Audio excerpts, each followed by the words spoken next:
This is a story about a railroad and how it keeps moving throughout the winter over one of the highest and most rugged mountain ranges in the United States. The mountains are California's Sierra Nevada. The railroad, Southern Pacific. This is Southern Pacific's mainline track on its overland route. Over this route and over these mountains, the railroad annually moves approximately 58,000 passenger cars and 495,000 freight cars. This direct rail line to Chicago, the first to span the continent, stands as a tribute to the engineering genius of its pioneer builders. Here the track is clear and the trains are moving easily over the mountain grades. The snow may blanket these mountains, but the tracks are kept open through the efforts of the mountain men of Southern Pacific. Men who meet winter's challenge with equipment ranging from hand shovels to enormous snow-moving machines. It is to these railroaders that this picture is dedicated.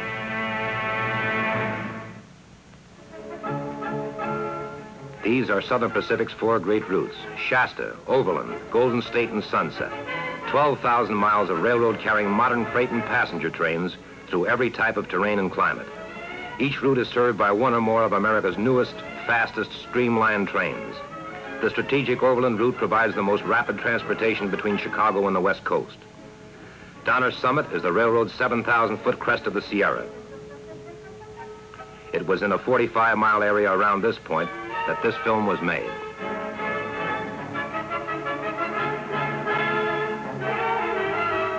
These pictures were taken during the winter of 1951 and 52, when the heaviest snowfall in history was recorded in the Sierra.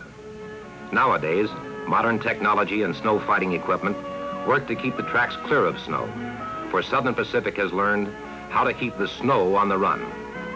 The pioneer builders of the Overland route didn't have the advantage of modern snow fighting equipment. Their solution was to put a roof over the railroad where the snowfall was heaviest.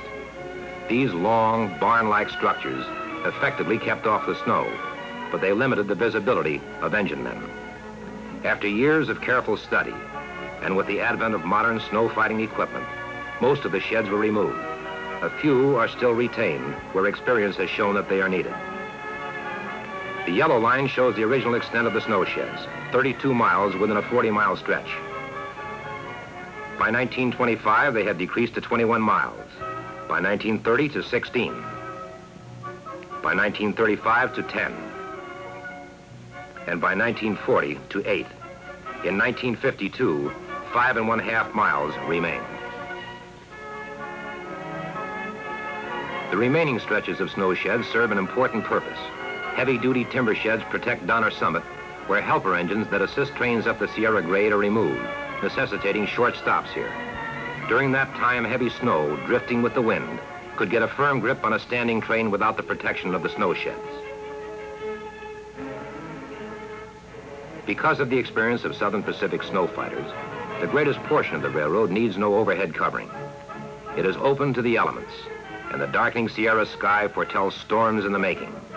And there were storms aplenty during this worst winter in the history of the Sierra. Here's how they came.